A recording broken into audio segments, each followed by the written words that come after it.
আবার এসে গেছি অনেক বছর পরেই তোমাদের সঙ্গে সময় কাটাতে, তোমাদেরকে পড়াতে। আজ শুরু করব ক্লাস 6-এর 3rd চ্যাপ্টার, মৌলিক, যৌগিক এবং মিশ্র পদার্থ। তাহলে চলো দেরি না করে শুরু করা যায়। মৌলিক, যৌগিক এবং মিশ্র পদার্থ যখন আমরা পড়তে যাচ্ছি তখন আমরা প্রথম জানবো যে এগুলো কি। মৌলিক, যৌগিক আর মিশ্র পদার্থ এগুলো কি। তাহলে প্রথম জানতে হবে পদার্থ কি। What is matter. পদার্থ হচ্ছে যা কিছু জায়গা দখল করে থাকে, যার কিছু ভর আছে, সেটাই পদার্থ। আমি এবার তোমাদের জিজ্ঞেস করব, বলো তো পদার্থ কয় প্রকার, কয় প্রকার অবস্থায় তুমি কোনো পদার্থকে দেখেছো, তুমি যা যা দেখেছো কি কি ভাবে দেখেছো। বলে আমি স্যার, তোমরা উত্তর দেবে এরকম ভাবে, জি স্যার আমি তরল দেখেছি, স্যার জল। স্যার আমি গ্যাস স্যার দেখিনি, বুঝতে পেরেছি। হ্যাঁ, গ্যাস তো দেখা যায় না। তুমি যদি বলো বায়ু দেখেছি, তো মিথ্যা কথা বলবে। কিন্তু বায়ু আছে, হ্যাঁ হাওয়া খাও, ওরে অনেক গরম লাগছে, পাখার হাওয়া খাচ্ছ, কিন্তু বুঝতে পারছো যে বায়ু আছে। তাহলে বায়ুবীয় বা গ্যাসীয় পদার্থ কিছু আছে। আর কি দেখেছো? কঠিন পদার্থ। বাবা যখন খুব রেগে যায়, বাড়িতে এসে ধুম করে মারে, লাঠি দিয়ে মারে। আবার তোমরা লোহার রড দেখেছো, এগুলো সব কি কঠিন পদার্থ। তাহলে তোমরা দেখলে পদার্থ 3 প্রকার ভৌত অবস্থায় থাকে। কি কি? কঠিন, কঠিন আর কি, তরল, আর একটা কি বললাম, গ্যাসীয়। কঠিন, তরল এবং গ্যাসীয় 3 প্রকার ভৌত অবস্থায় এরা থাকতে পারে। এখন দেখো, পদার্থ তো প্রচুর আছে। বলে পদার্থ স্যার প্রচুর আছে, এত পদার্থ কোথায় আছে, কোথায় পাওয়া যায়? না না, কোথায় পাওয়া যায় ব্যাপারটা নয়। দেখো, পদার্থ, কিছু পদার্থ আছে বিশুদ্ধ পদার্থ, যে পদার্থের মধ্যে থেকে আর কিছু তুমি ওখান থেকে পাবে না। ধরো তুমি খুব দামি চা কিনেছো, চার মধ্যে কিন্তু চাই আছে, কিন্তু তুমি কম দামি কিনেছো, চায়ের মধ্যে কিছু অন্য পদার্থ মিশিয়ে আছে। লোকে বলে যে চায়ের মধ্যে কি এর গুঁড়ো দিয়ে দেয়, ওর গুঁড়ো দেয়। যদি তুমি হলুদ কেনো, হলুদের মধ্যে ময়দার গুঁড়ো দিয়ে দিচ্ছে। তুমি দামি কেনো, দামি কেনা নয়, দামি তোমার তৈরি করে নিতে হবে। অর্থাৎ হলুদের মধ্যে হলুদই থাকবে, আটার গুঁড়ো থাকবে না। যদি এরকম হয় তাহলে সেই পদার্থটাকে বলবো বিশুদ্ধ পদার্থ। আর যদি দেখা যায় হলুদের মধ্যে কিছু মিশিয়ে দিয়েছে কিছু অসাধু ব্যবসায়ী, তাহলে সেটা কিন্তু বিশুদ্ধ পদার্থ হলো না, অর্থাৎ অশুদ্ধ পদার্থ হয়ে গেল। তো এই বিশুদ্ধ পদার্থ কিন্তু অনেক রকম হয়। যেমন উদাহরণ হচ্ছে, ধরো তুমি জল বিশুদ্ধ পদার্থ। কেন বিশুদ্ধ পদার্থ? জলকে তুমি বলো এই জলকে কষতে দাও, করে নাও, জল থেকে তোমাকে কি বের করতে হবে? হাইড্রোজেন বের করতে হবে। না, তুমি পারবে না হাইড্রোজেন বের করতে। জল থেকে অক্সিজেন বের করে দেখাও, না পারবে না। কি দরকার তার জন্য? তোমার তার জন্য দরকার কিন্তু তড়িৎ দরকার। তড়িৎ, বেশি কিছু না। তড়িৎ মানে তুমি আবার ভুল করে তোমার বাড়ির যে ইলেকট্রিক লাইন আছে তার সেখানে তার গুঁজে দিও না, তাহলে কিন্তু একদম খুব বিপদ হয়ে যাবে। তার জন্য সবসময় কি ব্যবহার করতে তড়িতের জন্য? ব্যাটারি, 2 বা 4টে ব্যাটারি নিয়ে সেই ব্যাটারি দিয়ে কাজটা করবে। কখনোই বাড়ির তড়িৎ যে লাইন আছে সেখানে কিন্তু কোনো রকম তার গোজাগুজি করবে না। এখন তাহলে পদার্থকে আমরা দেখলাম বিশুদ্ধ অবস্থায় পাওয়া যাচ্ছে, আবার অশুদ্ধ অবস্থাও পেতে পারি। তাই বিশুদ্ধ অবস্থায় যে পদার্থগুলো পাওয়া যায় তারা কি? তারা কিন্তু আবার 2 প্রকার। ভালো করে বুঝবে জিনিসটা। তারা হচ্ছে 2 প্রকার। কি কি? মৌলিক পদার্থ আর একটা হচ্ছে যৌগিক পদার্থ। ঠিক আছে? তাহলে বিশুদ্ধ অবস্থায় যে পদার্থ পাওয়া যায় তার কিন্তু 2 রকম। কি কি 2 রকম? মৌলিক পদার্থ এবং যৌগিক পদার্থ। 2 প্রকার পদার্থ আমরা পাই। এবার বললে স্যার একটা উদাহরণ দিন না স্যার। বিশুদ্ধ পদার্থ তো বুঝলাম স্যার, উদাহরণ চাইছো? দেখো, মৌলিক পদার্থ আমাদের ভারতবর্ষে বলে নয়, সারা পৃথিবীতে জানো কটা আছে? 92টা আছে প্রাকৃতিক মৌল, ঠিক আছে, 92টা হচ্ছে প্রাকৃতিক মৌল আছে, আর বাদ বাকি প্রাকৃতিক মৌল 92টা, আর মোট 118টা কি না মৌলিক পদার্থ। তাহলে দেখো মৌলিক পদার্থ আমরা বলছি টোটাল 118টা, যারা বিশুদ্ধ পদার্থ, যাকে ভাঙলে অন্য কোনো পদার্থ পাবে না। ভাঙা কি, তুমি যেভাবে যা কিছু করো তুমি কিছুতেই অন্য কিছু পাবে না। তাহলে এই 92টি যে প্রাকৃতিক মৌল পদার্থ আছে, বিশুদ্ধ পদার্থ, তারা কিন্তু প্রকৃতি অর্থাৎ জল, স্থল, অন্তরিক্ষ, মানে পৃথিবীতে জলের মধ্যে হয়তো পাওয়া গেছে বা ভূ অভ্যন্তরে কোথাও না কোথাও পাওয়া গেছে বা আছে এখনো, তারা হচ্ছে 92 সংখ্যা। বাদ বাকি যে 118 থেকে 92 বাদ দিলে যে সংখ্যাটা দাঁড়ায়, সেই সংখ্যাটা তাহলে কোথা থেকে পাওয়া গেছে, কোথায় কে নিয়ে আসলো? ওগুলো মানুষ নিয়ে এসছে। কটা দেখো, 92 বিয়োগ করো, 118 থেকে 92 বিয়োগ করো, বিয়োগ করলে কত দাঁড়াচ্ছে? 6 2 হচ্ছে 6, আর এখানে হচ্ছে 2 26টা মৌল মানুষ আবিষ্কার করেছে। মানুষ মানে বিজ্ঞানীরা, তোমার মতো মানুষ। এরপর আসছে এই মৌলিক পদার্থ যে 118টা আছে, এই মৌলিক পদার্থগুলো দিয়ে আমরা তৈরি করি যৌগিক পদার্থ। যেমন ধরো জল, জলের মধ্যে কি আছে? জলের মধ্যে হাইড্রোজেন, অক্সিজেন। কিন্তু বাবা এরকম নয়, জল কি হয়, আগুন লাগলে আগুন নেভাতে সাহায্য করে, তাই তো? আগুন লেগে গেছে, আই জল ঢেলে দাও, জল ঢেলে দাও, আগুনটা নিভে গেল। কিন্তু জলের মধ্যে কি আছে বলো তো? জলের সংকেত যদি তোমাদের লিখতে বলা হয়, তুমি বলবে স্যার জলের সংকেত তো H2O। তাহলে H2O যদি হয় জলের সংকেত, হাইড্রোজেন তো স্যার জ্বলতে সাহায্য করে, জ্বালানি গ্যাস। অক্সিজেন তো স্যার নিচে জ্বলে না, কিন্তু জ্বলতে সাহায্য করে। তাহলে স্যার জল দিয়ে আগুন কি করে নেভাবো sir? Right, you are right.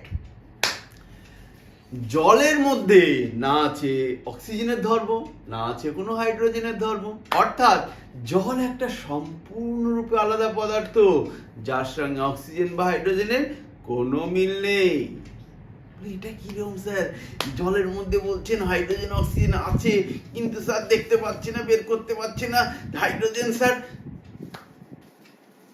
নিজে জ্বালানি, অক্সিজেন স্যার জ্বলতে সাহায্য করে, আর জল স্যার আগুন নেভাতে সাহায্য করে। ইয়েস, বিকজ জলটা কি?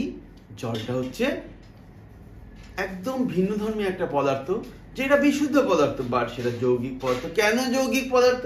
কারণ হচ্ছে জলকে যদি আমরা ভাঙি তাহলে দুটো জিনিস পাবো, কি কি? হাইড্রোজেন এবং অক্সিজেন। তাই জলটা যৌগিক। এরকম যৌগিক পদার্থ উদাহরণ আমরা অনেক পেতে পারি।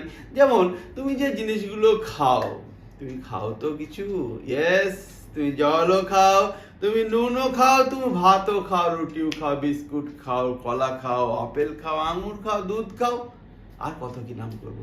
যা যা জিনিস তুমি খাও, দেখো সেগুলো বলবো, কিন্তু যৌগিক পদার্থ খাও না, তুমি সবগুলো সেটা একটা অন্য পদার্থ খাও, মানে যেটা আমরা অশুদ্ধ পদার্থ বলছি সেটা খাও। অশুদ্ধ পদার্থ বলতে কি না, এই অশুদ্ধ পদার্থের মধ্যে থাকছে মেনলি মিশ্র পদার্থ।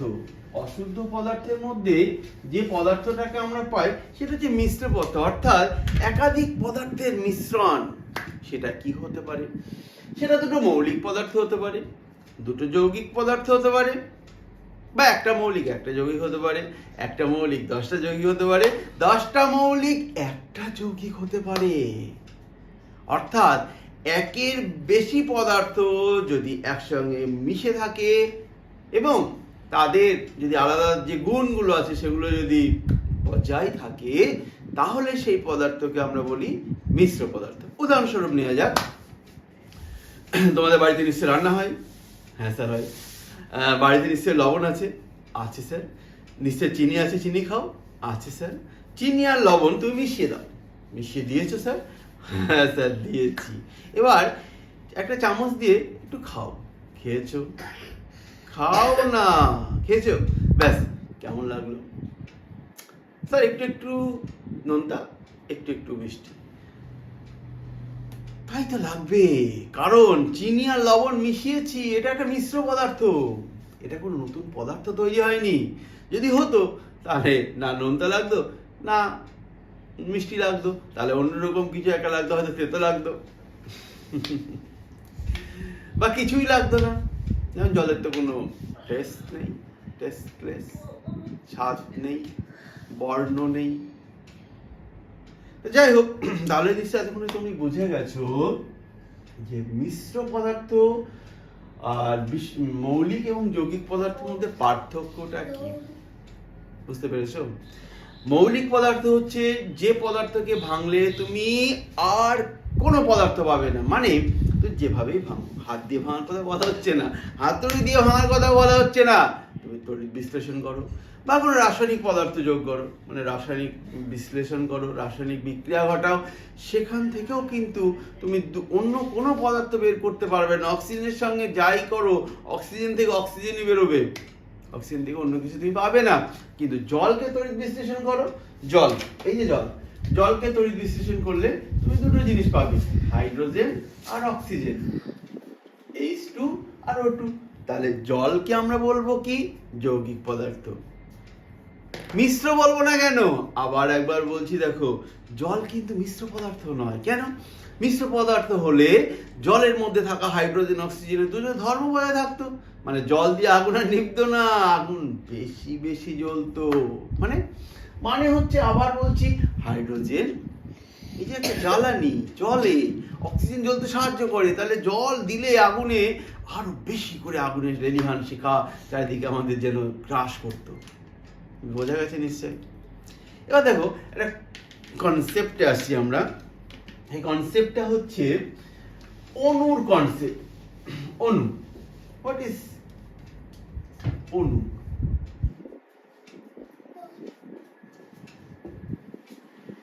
তার আগে আসবো পরমাণু। অণু প্রথমে নয়, পরমাণু, অণু।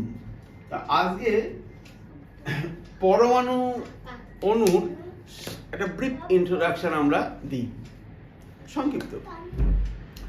পরমাণুটা কি? পরমাণু হচ্ছে একটা পদার্থ। ধরো মৌলিক পদার্থ নিয়েছো, তুমি কি নিয়েছো? বলো স্যার আমি সোডিয়াম ধাতু নিয়েছি। আমি স্যার লোহা নিয়েছি। ভাঙতে থাকো, ঢং ঢং ঢং ঢং ডগ ডগ, ভাঙতে ভাঙতে ভাঙতে ভাঙতে, ছোট তুই ভাঙ, ঢং, ভাঙতে ভাঙতে ভাঙতে ভাঙতে একদম ছোট্ট কণা তুমি বের করলে, যেটা তুমি চোখে দেখতে পাচ্ছ না। মানে বাট তার যে গুণ, লোহার যে গুণ, লোহার চুম্বক তাকে আকর্ষণ করতে, সেগুলো বজায় আছে। তাহলে তোমার ভাঙা ঠিক আছে। মানে এমন ভেঙে ফেললে যে লোহা সেই জিনিসটাকে আর চুম্বক আকর্ষণ করতে পারছে, মানে লোহাকে, তাহলে সেটি বন্ধ, তার আগে বন্ধ করতে হবে। যতক্ষণ পর্যন্ত সেই পদার্থটার, মানে সেই মৌলিক পদার্থটার সমস্ত ধর্ম বজায় থাকে, ততক্ষণ ভাঙবি। একদম ক্ষুদ্রতম কণা তুমি তৈরি করলে, সেই কণাটাকে আমরা কি বলবো? তার নাম কি? বলো ছোট। তার নাম হচ্ছে পরমাণু। অর্থাৎ মৌলিক পদার্থের সবচেয়ে ছোট কণা, যার মধ্যে পদার্থের সব গুণ বর্তমান থাকে, মানে সব গুণ থাকে, সব। মানে ওই যে লোহার যেমন চুম্বক আকর্ষণ করার ক্ষমতা, চুম্বক লোহাকে আকর্ষণ করতে পারে, সেই ছোট কণা যেটাকে তুমি চোখে দেখতে পাচ্ছ না, তাকেও কিন্তু চুম্বক আকর্ষণ করতে পারবে। এখন অণুটা হলো কি? স্যার অণু কি স্যার? আরে অণু আর পরমাণু একটু পার্থক্য আছে, কারো কারো ক্ষেত্রে নেই। কার ক্ষেত্রে নেই? ধাতুর ক্ষেত্রে নেই।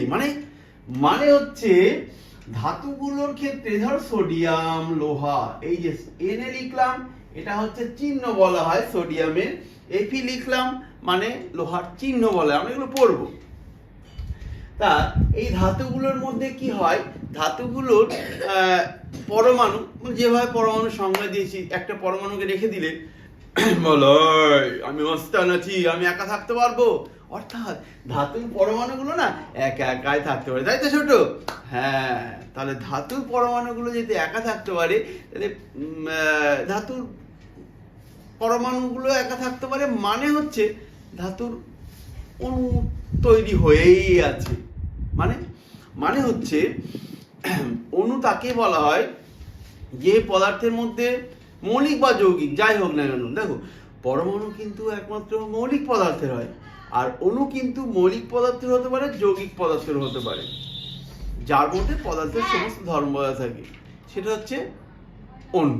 তাহলে যেগুলো ধাতব পদার্থ, ধাতু যেগুলো, তার মধ্যে তার পরমাণু যা, অণুও তাই। অর্থাৎ ধাতুগুলোর একটা পরমাণু দিয়েই একটা অণু তৈরি। বোঝা গেছে? আচ্ছা, নেক্সট ক্লাসে আমরা ডিসকাস করব ধাতু, অধাতু এবং এদের ধর্ম, এদের পার্থক্য, এগুলো নিয়ে। Keep updated, subscribe. Okay, thank you.